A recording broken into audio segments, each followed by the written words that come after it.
밤, 당신 안에 꿈틀거리는 지식 충전 본능이 깨어납니다.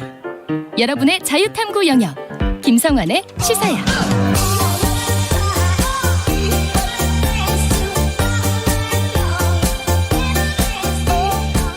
한 주 동안 있었던 뉴스 가운데 우리가 조금 더 깊이 들여다봐야 할 정치권 움직임 깊이 있게 짚어보는 시간입니다. 뉴스의 외전 늘 함께 하시는 패널 두 분 소개해드리겠습니다.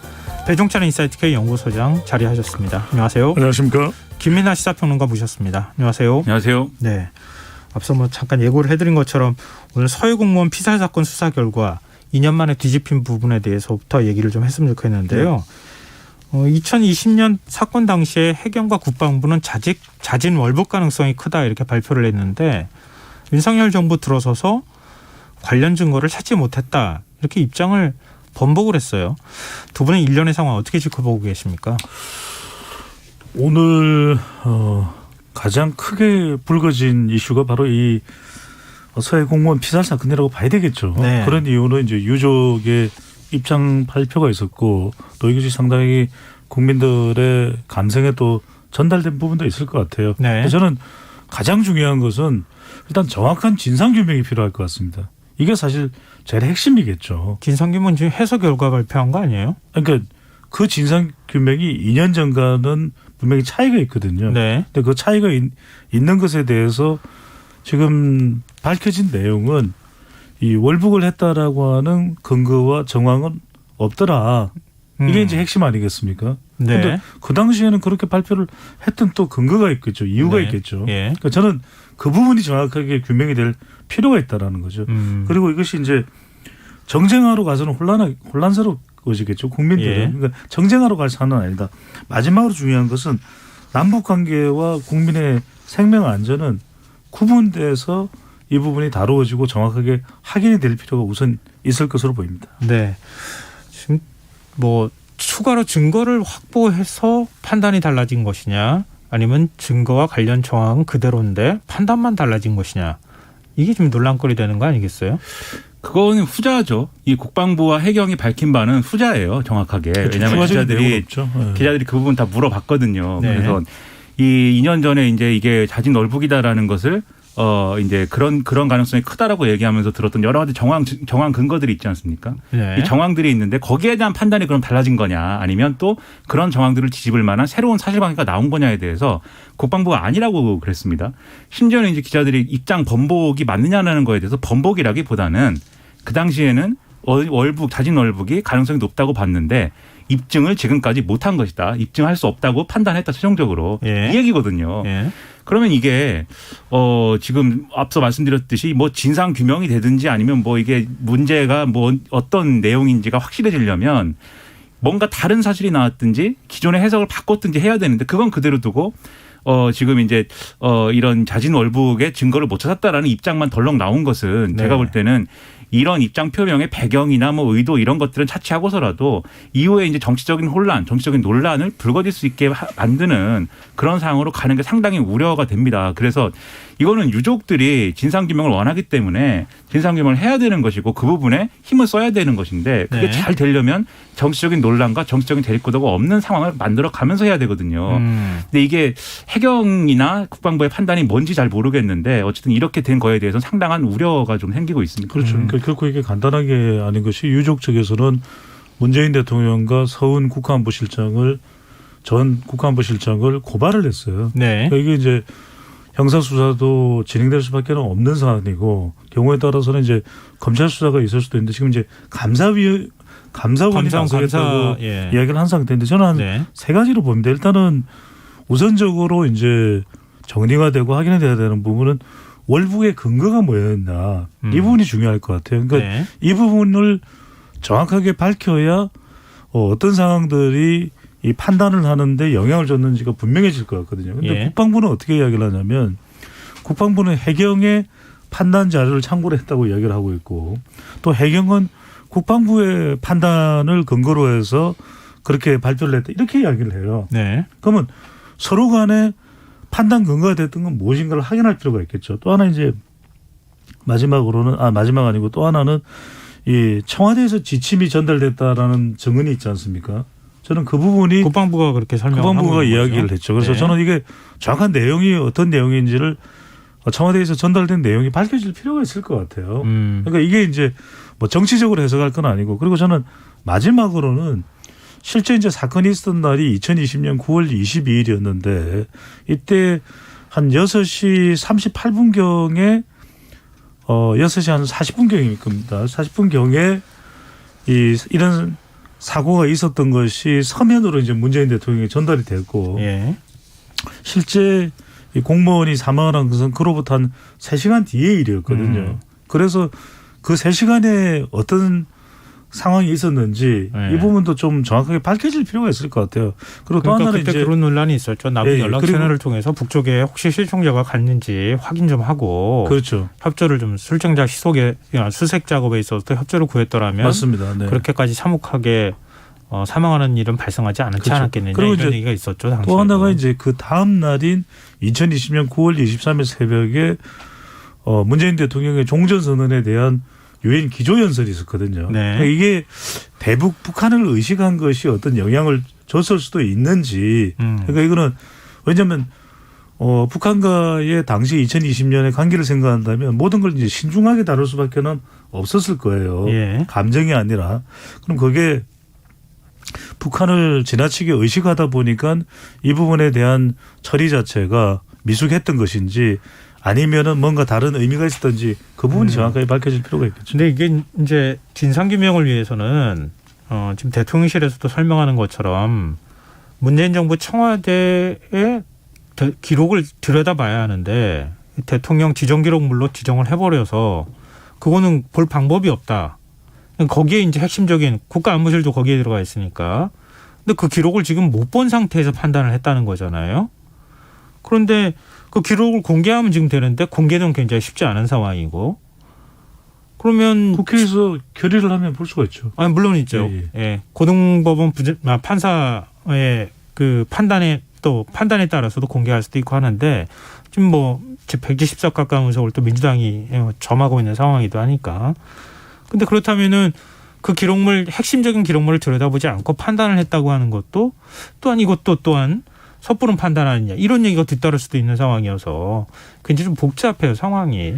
그렇죠. 사실 이 얘기만 1시간 할 수도 있습니다, 우리가. 왜냐면은 지금 말씀하셨듯이 복잡한 얘기고 사실 그 당시에 이 자진 얼북이라는 것의 판단 근거를 물론 정황들입니다만 여러 가지로 밝혔고 그 과정에 대해서도 그런 판단하는 과정에 대해서도 그 당시 청와대가 국회 국방이나 정보 이런 데 보고했고 그 자리에서 논의했거든요. 그리고 지금 이제 언론이 보도하고 있는 뭐 당시에 뭐 여러 가지 북한과의 어떤 관계를 고려해서 뭐 이렇게 한 거 아니냐 등등의 의혹은 그 당시에도 제기가 됐고 거기에 대해서 당시 답을 다 했습니다. 그래갖고 그런 것들을 우리가 정리하면서 지금 이제 이 실체가 뭐냐를 얘기를 하면은 할 수 있는데 문제는 네. 이제 다 소용없어진 거예요. 그러면 이런 절차 그런 이전에 했던 얘기가 새롭게 네. 다시 무슨 얘기를 시작을 해야 되는 상황이 된 건데 그렇다라고 하면 저는 가장 이제 핵심 포인트를 맞춰야 될 것은 이게 뭐 그 당시에 저는 아쉬운 점이 여러 가지가 있습니다. 이전 정부의 어떤 처리에 대해서 이게 자진 얼북이냐 아니냐를 떠나서 첫째로 네. 어쨌든 북한이 네. 그런 만행을 저질렀으면은 네. 공동조사를 하기로 했지 않습니까?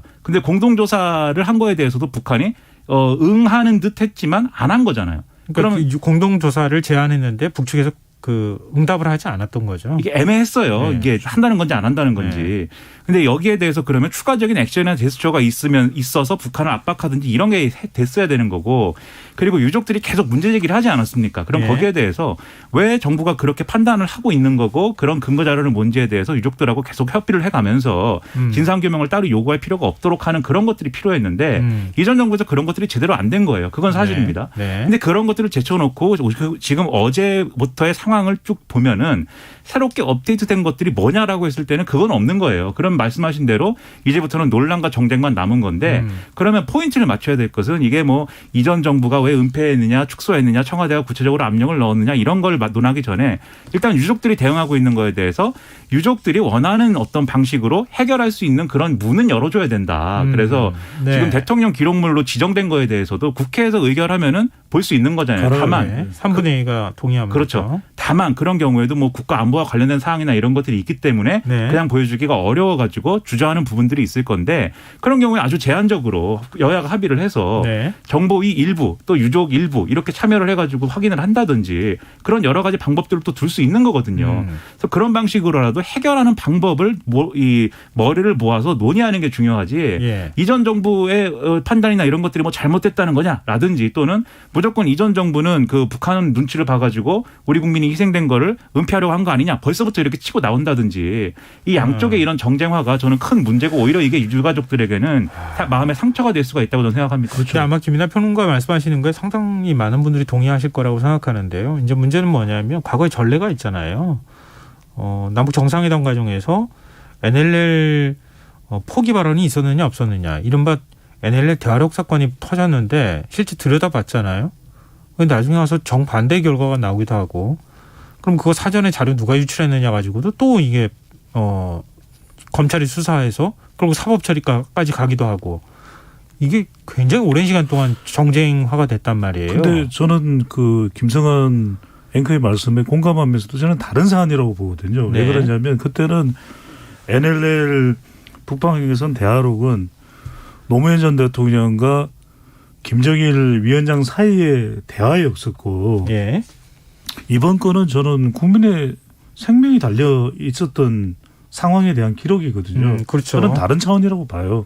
그리고 그러면 여야가 합의 지금 그렇죠. 민주당이 저는- 적극적으로 저는 이 정보를 나설 필요가 공개해야 있다. 되는 것 자체가 예. 왜 공개해야 되냐면 국방부나 해경의 책임도 물어야 됩니다. 그렇죠. 예. 그러면은 그때 충분히 절차를 거쳐서 예. 발표를 한 사항이라면은 지금 와서 그것을 번복할 이유가 없는 거죠. 그러면 그 번복은 현 정부의 무언의 압박을 받아서 생각을 바꿨다고 그렇게 해석을 해야 되나요? 그러니까 여러 가지 억측이 나올 수밖에 없거든요. 게다가 네. 하태경 의원이 국민의힘 의원입니다. 한 방송에 나와서 해경으로부터 들었다. 자기 의원실로 찾아왔다. 그때 문재인 정부 때 그게 진실이 아니다. 네. 그 이야기를 라디오 방송에서 했단 말이거든요. 그렇게 되면 이거는 완전히 정쟁화될 수밖에 없어요. 이거는 왜냐하면은 이것은 정치적으로 우리가 공개를 해서 그 사안에 대해서 시시비비를 가리는 게 아니라 지금 유가족이 존재하고 있거든요. 네. 그래서 저는 이건 정보는 공개해야 된다고 봅니다. 근데 저는 이제 이 문제를 정치권이 논의할 때 네. 서로의 의도에 대한 건 일단 좀 제쳐놓고 얘기를 했으면 좋겠어요. 앞서 말씀드렸듯이 네. 왜 그 이 자진 월북이라고 성급히 발표했느냐에 대한 의도 그리고 왜 지금 이 시점에 해경이나 국방부가 이 사실상의 판단을 번복하도록 했느냐라는 의도 그건 배제를 하고 네. 일단 사실관계를 먼저 따지는 게 우선돼야 되고 이게 의도를 생각하게 되면 의도는 한도 끝도 없이 우리가 추측할 수 있거든요. 네. 드디어 뭐 예를 들면은 드디어 윤석열 정부가 수사기관을 동원해 가지고 전 정권에 대한 어떤 이 보복수에 나서는구나 막 이렇게 생각할 수도 있고 네. 그리고 과거 정부가 북한 눈치 보느라고 이 국민의 생명과 안전을 완전히 이렇게 무시했구나 뭐 이렇게 가버릴 수도 있는 건데 네. 그게 아니라 이게 예를 들면은 왜 그럼 국방부랑 해경은 어제 그런 발표를 했냐에 대해서 윤석열 대통령이 약속을 했지 않습니까? 후보 시절에 예. 이 유족들의 진상규명 요구나 이런 것들을 수용하겠다고 했고 그리고 실제로 이 정부에 대한 소송에 대해서 항소한 게 있어요. 이 정보 공개 청구 소송에 대해서. 네. 근데 항소 취하라는 게 정부가 그 취하를 하는 이유는 또 있어야 되는 거잖아요. 왜 예. 취하하는 것인지. 예. 그럼 그 이유에 대해서 국방부랑 해경이 여태까지 어쨌든 수사를 해온 게 있으니까 그 수사에 대한 결론이 있어야 사실은 항소 취하에 대한 설명이 또 되는 거거든요. 네. 그렇기 때문에 사실 나온 결과로 볼 수도 있는 거여서 그러면 이제 진상규명의 단계로 가면 그리고 여러 논란할 거 없이 진상규명의 단계로 중지를 모아갈 수가 있으면 그런 의도에 대한 논쟁을 할 필요가 없어지는 겁니다. 그래서 그런 방향으로 문제를 풀었으면 좋겠다. 너무 이거를 정치적인 논쟁 구도로 가져가지 말았으면 좋겠다. 저는 정말 간절하게 바라고 있습니다. 근데 이제 유족 측에서 서훈 국가안보 실장을 직권남용 혐의 그리고 네. 문재인 대통령을 직무유기 혐의로 좀 고발했죠. 하겠다고 얘기를 했던 거잖아요. 지금 자연스럽게 청와대 쪽으로 뭔가 포커스가 옮겨가는 그런 모습들이 나타나는데 근데 이것뿐만 아니라 지금 검찰이 산업부 이른바 블랙리스트 의혹과 관련해서도 수사하고 여가부 대선공약 개발 의혹 수사 그 외에 여러 가지 수사들이 지금 동시다발적으로 진행이 되는 상황이잖아요. 네. 민주당은 기획된 정치보복 수사다 이렇게 규정을 했고 국민의힘은 문재인 정부에서 막아서 못했던 사건을 이제야 수사하는 것이다. 이렇게 반박하고 있는데요. 이 상황 지금 두 분은 어떻게 평가하고 계십니까? 저는 이게 자꾸만 오해를 주면 안 될 것 같아요. 네. 그러니까 무슨 이야기냐면은 결과적으로는 법적 행위라는 것은 투명성과 공정성과 균형성이거든요. 그러면은 지난 정치권의 의혹들을 망라해 보면 그러면 문재인 정부나 더불어민주당에만 있는 거냐면 그런 건 아니잖아요. 예. 그러니까 살아있든 죽어있는 권력이든 가리지 않고 그건 상관없고 다 수사를 한다 그러면 균형성 있게 수사해야 될 사안들을 다 수사해야 되겠죠. 두 번째는 뭐냐면 사법 시스템입니다. 결국 우리 국민들이 신뢰를 가지게 되는 것은 자칫 잘못하면 이거 보복 수사 아니냐 또는 검찰공화국 아니냐는 오해를 불식시키기 위해서는 근거가 있어야 되겠죠. 분명한 근거. 그리고 네. 그다음에 그것을 법원에서 결정을 하면 되겠죠. 우리가 뭐 법원의 결정까지 못 믿으면 믿을 게 하나도 없잖아요. 그다음에 세 번째는 저는 이 부분입니다. 정확한 절차. 그러니까 백운규 전 산업부 장관은 저는 뭐 제가 로스쿨을 나오고 또 검찰 뭐 관련된 내용을 잘 아는 사람도 아니지만 저는 구속영장이 어떨 때 통과가 된다라는 것은 실질 검사를 통해서 통과된다는 것은 여러 차례 확인을 한 바가 있거든요. 첫 번째는 네. 뭐냐면 이건 누가 보더라도 죄예요. 소명.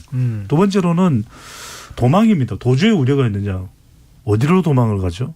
그럼 세 번째는 뭐냐면 증거인멸이에요. 2017년과 18년에 있었던 일이 지금에 와서 추가적으로 증거를 인멸할 내용이. 그러니까 수사를 하면 돼요. 가리지 않고. 그리고 근거를 가지고 이걸 누가 보더라도 검찰이 절차를 잘 전개를 해서 진행을 해서 수사를 했더니 이 사람 범죄가 상당히 개연성이 크다. 그러면 맞는 거죠. 그러니까 그렇게 하라는 거죠. 네. 그렇게 해야 국민들이 이것을 오해를 안 하게 되는 것이겠죠. 네, 알겠습니다. 지금 뭐 수사 내용까지 우리가 들어가면서 얘기하기에는 시간도 좀 너무 지나치게 적고 거기까지 논쟁하면 뭐 논쟁이 길어질 것 같긴 한데요. 일단 정치 쟁점화 됐다고 하는 게 중요하지 않겠어요? 정치적 의미로 본다면 이걸 어떻게 해석해야 될 것인가 이제 이런 부분들이 뒤따르는 건데 윤석열 대통령이 출근길에 정치 보복 수사를 주장하는 민주당의 입장에 대해서 민주당 정부 때는 안 했느냐 이렇게 반문을 했어요. 이건 어떻게 해석하면 좋을까요? 그 이제 발언을 보고 많은 생각을 했는데 예. 아무래도 윤석열 대통령의 화법이 워낙 만연체고 네. 이렇게 어떤 농담 그리고 어떤 진지한 얘기 그리고 여러 가지 어떤 뜻모를 이런 것들을 막 뒤섞어서 좀 말씀을 하는 그런 스타일이어서 오해를 네. 사기 딱 좋은 그런 화법을 가지고 있습니다. 예. 그런데 도어 스태핑을 또 하면서 이렇게 자유롭게 발언을 하다 보니까 의미가 여러 가지로 해석될 수밖에 없는 얘기들을 하게 되는데 이게 처음 있는 일이 아니거든요. 민주당 정부 때는 안 했느냐라는 게 남탓 같잖아요. 이 상대 정당이 정권 잡았을 때 다 했던 거는 나는 하면 안 되느냐 뭐 이렇게 얘기한 것 같지 않습니까 지금. 근데 본질은 그게 아니라 어디가 정권을 잡든 해도 되는 것과 안 되는 것 이것을 기준을 가지고 얘기를 하는 것이 오히려 이제 좋은 거고. 네. 그런데 계속 이런 방식으로 얘기가 해석이 된다라고 하면은 저는 윤석열 대통령 상당히 이제 앞으로 이 발언의 어떤 뭐랄까 리스크나 이런 것들은 앞으로 커질 수밖에 없는 거기 때문에 좀 조심해서 얘기를 하는 게 필요하다고 생각을 하고 오히려 지금 민주당이 이걸 이제 정치 보복사다 이 기획수사다라고 처음부터 규정하는 거는 저는 좀 섣부른 측면이 있다고 봐요. 하지만 그런 우려를 가질 수밖에 없는 사정도 있습니다. 예를 들면 네. 과거에 검찰이 했던 전적들을 보면은 그런 기획수사, 보복수사 했거든요. 과거에. 네. 그렇기 때문에 그런 우려를 가지고 있다라고 하면은 윤석열 대통령하고 한동훈 법무부 장관 같은 사람들이 그런 우려를 안 할 수 있도록 발언이나 이 메시지를 해줘야 되거든요. 네. 그래서 윤석열 대통령도 민주당 정부 때는 안 했느냐 이렇게 얘기할 게 아니라 더군다나 민주당 정부 때 했던 수사의 책임자가 또 윤석열 대통령이었던 거 아닙니까? 그러니까 이게 오해하기 딱 좋은 얘기예요. 그러니까 이렇게 말씀을 할 게 아니라 이 수사는 절제된 방식으로 하는 것이 중요하고 오해가 없도록 잘 이렇게 살 수 있도록 하는 게 중요하다라는 메시지를 주는 게 중요하고 한동훈 법무부 장관 마찬가지입니다. 중대범죄를 수사하는데 이것을 보복이라고 믿을 국민은 상식적으로 그런 생각을 하는 국민은 없다라고 얘기했는데 그게 네. 아니죠. 마찬가지로 과거에 문재인 정권 때 문무일 검찰총장이 했던 말도 있지 않습니까? 네. 외과수를 하듯이 환부만 드러내는 이 수술이 중요하다. 그리고 검사들이 막 이렇게 격언처럼 이렇게 하는 얘기가 있지 않습니까? 칼을 찌르되 비틀지는 마라 뭐 이런 얘기 있잖아요. 네. 그런 좋은 검사식결이라고 부르는 거예요. 네, 좋은 얘기도 많은데 이런 식으로 제가 이제 어디서 주워 들은 게 그래서 이런 얘기 좋은 얘기도 많은데 굳이 이렇게 자극할 수밖에 없는 얘기를 계속 할 필요가 있는가? 지금 이것도 상당히 우려가 됩니다. 네. 민주당이 이제 또 반발하는 하나의 또 지점이, 그러니까 그 검찰 수사도 검경이 수사하는 부분도 수사하는 부분이지만, 뭐 이른바 이제 지금 산업부 블랙리스트라고 하는 게 백인규 전 장관이 산하기관장들을 상대로 사퇴를 종용했다, 이제 이런 거잖아요. 핵심적인 내용은. 근데 지금 윤석열 정부 들어서서 한상혁 방송통신위원장, 전현희 국가권익위원장 자진 사퇴해야 된다, 이런 움직임으로 또 연결되는 측면이 있단 말이에요. 물론 이걸 명확한 증거로 얘기하기는 굉장히 쉽지 않은 상황이지만, 한상혁 위원장과 관련해서는 이른바 보수신문에서 뭐 농지법 위반과 관련된 의혹 제기가 나온다거나, 과거 최동욱 전 검찰총장 혼외자 문제가 또 떠오르기도 한다, 이런 지적도 있는데요. 그리고 전현희 국가권익위원장은 또 이제 민주당 쪽에서 주장하고 있는 바고, 이거를 어떻게 그럼 해석하면 좋을지, 이게 이런 것과 그 검찰 수사 이런 것들로 볼 때 과거에 있었던 일이 또 다시 재현되는 것 아니냐, 이제 이런 쪽으로 이제 민주당이 판단을 하고 있는 것 같아요, 보니까. 이건 어떻게 우리가 해석하면 좋을까요? 저는 이게 윤석열 대통령이 가장 피해야 될 부분이에요. 무슨 말씀이냐면은, 그냥 우리가 손쉽게 예측을 하면 검찰 수사를 강화해서 문재인 정권에 대한 비리 의혹들을 다 파헤치는데 모든 정부의 노력이 초점이 맞춰질 것이다, 이렇게 예상들을 고찰하고 있잖아요. 네. 이게 이렇게 되면 결국은 내로남불이 되는 것이거든요. 지금 뭐 문재인 정부는 다 잘한 거냐? 그런데 비판도 하나도 안 하고, 왜 우리가 뭘 하려고 그러면 다 뭐 비판하고, 왜 좋은 걸 안 하고 문제가 있는 걸 그걸 따라서 하려고 그러고 강대강 대치를 하고, 눈에는 눈, 이에는 이 그러냐는데, 지금 민주당 내에서도 문재인 정부 비판 많이 하잖아요. 네. 심지어는 뭐 조국, 또 검수완박, 이재명 의원의 지방선거 출마에 대해서도 비판해요. 그런데 네.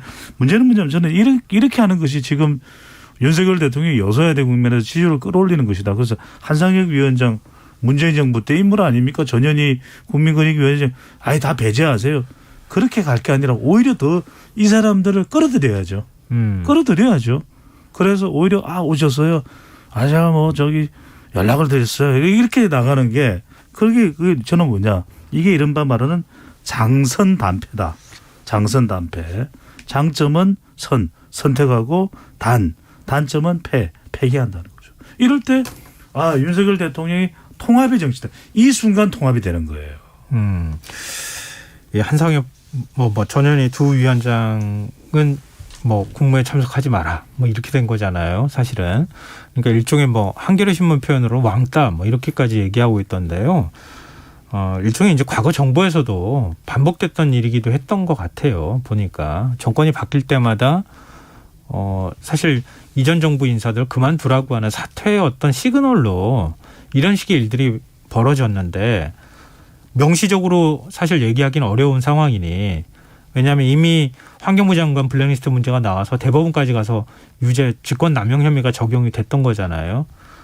그러니까 사실 우회적으로 계속 사퇴 압박을 넣는 거 아니냐, 이렇게 의심하는 시선이 이제 야권에서 나오고 있는 것 같고, 윤석열 대통령은 그런 걸 의식했는지 안 했는지는 정확하게 알 수는 없지만 임기가 있으니까 자기가 알아서 판단할 문제가 아니겠느냐. 그렇지만 국무회의 참석 대상이 아니라고 통보한 것과 관련해서는 굳이 올 필요가 없는 사람이다, 이런 표현을 사용했어요. 지금 근데 이게 뭐 통합의 이미지하고는 조금 좀 다른 문제인 것 같긴 한데, 지금 말씀하신 거하고는. 김남편 평론가는 어떻게 보세요?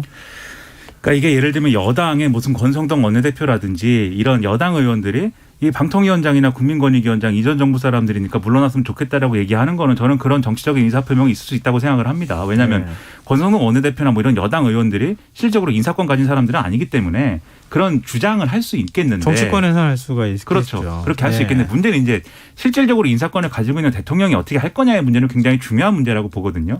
근데 말씀하신 이제 국무회의에 굳이 올 필요가 없는 사람들이라고 한 것은 이걸 최대한 어쨌든 맞춰서 이 생각을 해보면 국무위원은 아니다, 이 뜻이겠죠. 이제 그 부분은. 그래서 방통위원장이랑 국민권익위원장이 2008년 이후에는 계속 국무회의에 참석을 해왔고, 특히 국민권익위원장은 그 자리에서 국무회의에서 의결하는 내용이 뭐 부정부패나 이런 것에 대한 소지가 있는지 없는지 그런 것들을 판단하는 그런 역할을 해왔음에도 불구하고 어쨌든 반드시 국무회의에 참석시킬 필요는 없는 인사이기 때문에 그럼 앞으로 윤석열 정부에서는 이 두 개 직책에 대해서 누가 임명이 되든지 윤석열 정권, 윤석열 대통령하고 가까운 인사가 임명이 되어도 네. 앞으로 국무회의에서는 두 자리에 있는 사람들은 참여 안 하는 것이다. 그게 바로 올 필요가 없는 사람들이라는 의미다. 네. 얘기가 이렇게 된다면 저는 할 수 있는 얘기라고 봐요. 근데 그게 네. 아니고 전 정부 사람들이기 때문에 이 와서는 안 된다라는 취지면 저는 그거는 대통령으로서는 부적절한 얘기가 될 수 있다고 생각을 하고 네. 뒤에 이어진 얘기가 사실은 그런 의미로 받아들여질 수 있는 대목이거든요. 네. 예를 들면 국무회의에서 비공개로 할 얘기도 많고 하다라고 했는데 그거는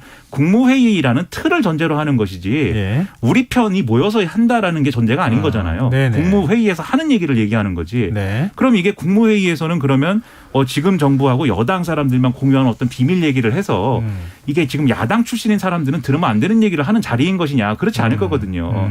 그래서 이런 것은 오해를 살 수 있는 얘기이기 때문에 대통령이 이 부분은 메시지를 잘 정제하는 것이 역시나 중요하다. 지금 이렇게 얘기하는 것은 야당에게 반발의 빌미를 주는 것이고 그리고 당연히 이제 지금 앞서 말씀하신 블랙리스트 사건이나 이런 게 있기 때문에 네. 정쟁화 될 수밖에 없는 그런 발언이 되거든요. 저는 네. 이거 조심해야 될 얘기라고 생각합니다. 네. 근데 이게 상당 기간 논란이 계속될 것 같거든요. 보니까. 저도 조금만 예. 조금만 그래서 곁들이면 마지막으로 좋겠습니다. 네. 이 주제에 관해서 정리하실 겸 해서 네. 배영찬 소장께서 이게 어떻게 논쟁이 갈지까지 포함해서 얘기를 좀 해주시죠. 저는 이건 논쟁으로 가면 안 된다고 봐요. 왜냐하면은 이미 윤석열 대통령이 답을 다 냈는데 그 답은 뭐냐면 예. 참석을 해야 되고 국무회의에서 참가해서 의견을 개진할 수 있는 권리가 있고 또 권한이 주어진 이 대상이라는 거예요. 왜냐하면 윤석열 대통령이 저는 임기가 있으니 그 임기를 누가 보장하는 거죠? 국민이 보장하고 헌법이 보장하는 겁니다. 네. 그다음에 또 굳이 올 필요가 없는 사람 아니 헌법이 보장했는데 왜 사적 판단이 들어가죠? 사적인 판단이 들어갈 이유가 없었거든요. 그러니까 임기가 있다는 이야기는 국민의 네. 요청을 받아서 역할을 예. 하는 것이기 때문에 말 그대로 헌법 정신과 공정과 상식에 반하지 않거든요. 예. 그다음에 또 국민의 기관장이지 어떤 정권의 기관장이 아니에요. 예. 우리가 잘못 생각하는 것이 네네. 행정부가 어떤 정권의 기관장으로 생각하는데 전혀 아닙니다. 그다음에 네네. 정치적 접근이 아니라 더군다나 이거는 우리가 상권 분립이 되어 있으면 대통령은 행정부의 수장이잖아요. 행정부에 포함되어 있는 사람이니까 이 사람들을 정치적으로 배제할 이유가 전혀 없는 것이죠. 네. 윤석열 대통령이 그동안에 법치를 강조해왔던 입장이기도 하기 때문에 이제 이걸 어떻게 그러면은 현실로 옮길 것이냐 이런 숙제가 좀 남아있는 것 같아요. 더군다나 이제 위원장의 경우에 국민권익위원장과 방송통신위원장은 일반 장관직하고 좀 다르단 말이에요. 객관적인 위원회 성격을 갖고 있는 곳인데 임기가 남아있는데 사실상 국무회에 참석하지 말라. 이건 뭐 하여튼 야권에서는 계속 뭐 반발을 할 가능성이 있어서 좀 상황을 좀 지켜보면 어떨까 싶습니다. 자, 지금 여러분께서는 KBS 라디오 김성환의 시사회를 듣고 계십니다. 뉴스의 외전 김민하 시사평론가 배정찬 인사이트 K 연구소장 두 분 패널과 함께하고 있습니다. 자, 이제 정장 얘기를 좀 해보죠. 먼저 이제 이재명 의원에 대한 검경 수사가 본격화하는 이 문제에 대해서 얘기해봤으면 좋겠는데요. 지금 이 의원이 이렇게 지금 검경 수사가 계속 진행되는 상황에서 당권 도전이 가능하겠느냐. 일종의 이제 사법 리스크가 작동하고 있는 거 아니겠어요? 이런 시각이 있고 또 민주당 내부에서도 또 뭐 선거 패배 책임론을 제기하면서 나오는 것은 적절하지 않다 이렇게 주장하고 있는 쪽도 있는데 이재명 의원의 당권 도전 가능성 어떻게 보십니까, 두 분은? 뭐 예. 당권 도전 가능성은 여전히 높다고 생각을 하는데 왜냐하면 이재명 의원의 태도를 보면은 이 지금 제기되고 있는 수사나 이런 것들에 대해서 아주 과거에 대장동 의혹이 처음 불거졌을 때 같은 경우에는 예. 얼마든지 수사를 해봐라 이런 태도가 처음에 있었거든요. 그래서 예. 수사를 해도 이 거리낄 게 없기 때문에 얼마든지 수사를 해도 된다 이런 태도였는데 지금은 이제 어쨌든 막 시작이 되니까 이것은 정치 보복이다를 딱 규정을 하잖아요. 그 이게 저희가 볼 때는 지지자들에게 주는 메시지가 있다고 보거든요. 이런 정치 보복이 시작이 됐고 이 국회의원이 된 것도 나름대로는 그것에 대한 방어가 될 수도 있겠지만 예. 당대표 정도 하는 그러한 위치에 가서 더더욱 이제 이런 이 정치보복이나 이런 것들의 정면으로 대응하는 메시지를 우리가 갖고 가야 되는 거 아니냐. 이 얘기를 하고 싶지 않겠는가. 저는 네. 그렇게 좀 해석을 하거든요. 예. 그래서 그런 태도를 고수하는 걸 볼 때 당권 도전의 의지나 의사는 굉장히 강한 상황이 아닌가 이렇게 해석을 하는데요. 네. 그런데 고려해야 될 게 비단 이 문제의 사법 리스크 문제 때문에 이 사법 리스크가 있다 보니까 일부러 사법 리스크를 안고 있는 대표를 뽑아가지고 거기서 정면 대결하자 이런 거는 아니지 않느냐는 목소리가 당내에도 있고 그리고 꼭 그 문제가 아니더라도 이재명 의원의 당권 도전은 부적절하다라는 게 지금 초선 의원들, 재선 의원들 그리고 뭐 더미래 같은 경우도 그렇고 네. 공개적으로 막 분출되고 있는 이런 상황이잖아요. 그러면 네. 일단은 여기에 대해서 공개적으로 반응은 잘 안 하고 있는 거지만 사실 명확하게 이재명 의원 쪽에서 반론할 거리가 지금 없거든요. 반론할 거리가 없으니까 사실 왜 나는 이 당권 도전하면 안 되냐, 왜 당권 도전 못하게 하느냐라는 취지의 이제 반론만 많이 나오는 거잖아요. 결과적으로 해석을 하면. 네. 근데 그런 차원이 있다고 하면은 제가 볼 때는 여기에 대해서는 더욱 신중하게 판단하는 것이 필요하고 정말 당권 도전을 이런 여러 가지 문제에도 불구하고 해야만 하겠다면 예. 그 해야만 되는 이유를 전 국민에게 설득할 수 있는 방식으로 제시하는 게 굉장히 중요한데 그런 방향으로 안 가고 있는 것 같아서 상당히 우려가 됩니다. 네. 저는 당권 도전을 한다고 봅니다. 그 당권 도전의 명분과 또 설득은 이재명 의원이 직접적으로 또 제시를 할 필요가 있고 또 예. 저는 국민 전체를 다 설득하거나 만족시키기는 참 어려운 일이겠죠. 그런데 저는 이제 이 검찰 수사만 관련해서는 검찰 수사가 더 옥지에 오에 따라서 저는 더 출마 가능성이 높아진다. 왜냐하면은 지금 검찰 수사가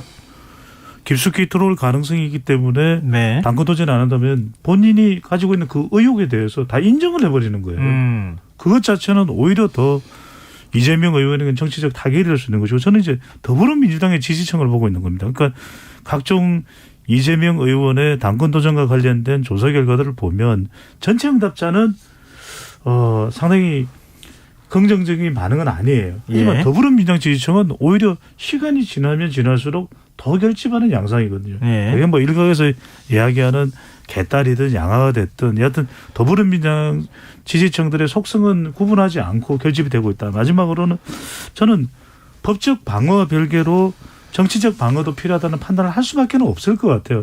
이런 정치적인 시국 상황에서 그렇다면은 오히려 검찰 수사가 더 적극적으로 전개되어 올수록 이재명 의원의 당권 도전은 더 현실화 가능성이 높다고 봅니다. 두 분의 의견이 좀 엇갈렸어요. 보니까. 아니요. 같은 의견입니다. 이게. 나오긴 나올 것이다. 의사는 분명할 것이다. 예, 네, 예. 의사는 확실하다. 제가 이제 말씀 그렇게 드렸기 때문에. 근데 당내에서는 부정적 여론이 너무 많아서 상당히 부담스러워. 그거를 좀 고려해라라는 얘기입니다. 제 얘기는. 고려하면 나오지 말라는 얘기가 되는 건데. 아니요. 그래서 그걸 넘는 어떤 명분과 그런 걸 가지고 설득할 필요가 있다. 그게 알겠습니다. 아니면 안 나오는 게 김민하 좋고. 평론가는 시종 부정적이었죠. 뭐 아니 부정적인 그렇게 의견이 생각도 있고. 엇갈리는 게 오히려 더 좋지 않습니까? 그럼요. 다양한 의견이 나오는 거니까요. 자, 국민의힘 얘기 좀 해보죠. 이준석 대표, 정진석 당 최다선이자 중진 의원하고 또 막 서로 간에 갈등을 빚고 했었는데 그리고 지금 또 안철수 의원하고도 또 갈등을 빚고요. 이 지도부 구성 문제 가지고 지금 서로 최고위원을 누가 추천을 하고 뭐 적합하다 적합하지 않다 이런 논란이 또 있는 상황이기도 하고 또 지금 국회 윤리위 개최 또 앞두고 있는 상황에서 신경전 벌이거든요. 왜 이렇게 국민의힘 내부에서 복잡한 양상에 권력 구도가 만들어지고 있는지 마지막으로 두 분 말씀 한마디씩 듣고 정리하도록 하겠습니다. 본질은 윤석열 대통령을 향한 제가 볼 때는 충성 경쟁의 차원이 상당히 크다고 봅니다. 왜냐하면 윤석열 대통령에 가까워져야 당권을 잡는 것이고 또 공천권을 갖는 것이고 모든 걸 가지는 사람이 되는 거잖아요. 예. 일부 언론의 분석이 저는 흥미로웠는데 이준석 대표가 우리가 볼 때는 윤석열 대통령이나 그리고 윤석열 대통령과 가까운 이른바 윤핵관들하고 대립하고 있는 듯이 보이는데 윤과 핵관을 분리 대응하고 있다. 이렇게 분석하는 경향신문의 기사가 있었거든요. 네네. 윤석열 대통령에 대해서는 한없이 부드럽고 한없이 지금 충성을 다하는 그런 태도인데 네. 이 핵관들 장재원 의원이라든가 뭐 이런 사람들하고 지금 대립하는 구도인 거고 안철수 의원 입장에서는 이 소위 말하는 핵관 세력하고 연합을 해서 이준석 대표라든지 이런 세력 이 네. 안철수 의원을 좋아하지 않는 세력하고 이 서로 경쟁을 해야 되는 어떤 입장이기 때문에 이런 일이 일어나는 거다라고 해석을 하고 있는 거거든요. 근데 여기서 중요한 거는 결국 키는 윤석열 대통령의 손에 들어오게 돼 있는 거예요. 결국은. 그래서 윤석열 대통령이 이 상황을 첫째로 정리를 하기 위해서 뭔가를 할 거냐 아니면 내버려 두면서 좀 혼란상을 계속 방조하면서 알아서 해봐라라고 할 것이냐. 저는 그게 오히려 중요하지 않나 싶습니다. 네. 저는 예. 조금 다른 접근인데 네. 결국 이렇게 집안 싸움을 하는 큰 이유는 결국 당권 이후에는 공천이 있는 것이고 예. 공천 이후에는 대권이 있다고 봐요. 그런데 김래평론가 이야기대로 윤석열 대통령에 가까워지려는 그런 뭐 정치적인 몸부림일 수도 있겠지만 네. 저는 오히려 그랬다면 차라리 윤석열 대통령의 장악력이 강했다면 이렇게 혼란을 겪을 이유가 없겠죠. 오히려 더. 그리고 지지율이 높았다면. 그런데 상대적으로 저는 지금 문재인 대통령의 지지율이 낮기 때문에 네. 벌써부터 차기 대권 이야기가 나와요. 뭐 오세훈 후보, 뭐 심지어는 한동훈 후보, 또 이준석 후보 이야기까지 나올 정도. 저는 대통령의 지금 낮은 지지율이 오히려 당내에서 이런 서로 간의 충돌을 좀 야기시키고 있는 상황이 될 수도 있다. 상황이 만들어진 점도 있다. 왜? 대통령 지지율이 80%, YS가 80%될 때 당내 소란이 있었나요?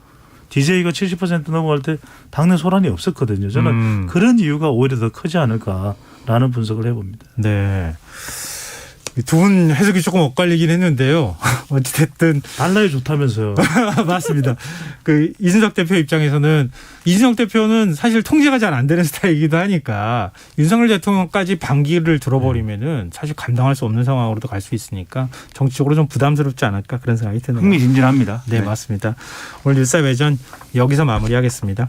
지금까지 김민하 시사평론가, 배정찬 인사이트K 연구소장 두 분 패널과 함께했습니다. 오늘 좋은 말씀 고맙습니다. 고맙습니다. 감사합니다.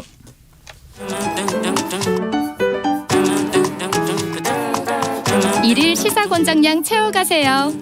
골고루 담았습니다. 당신만을 위한 하루 시사 김성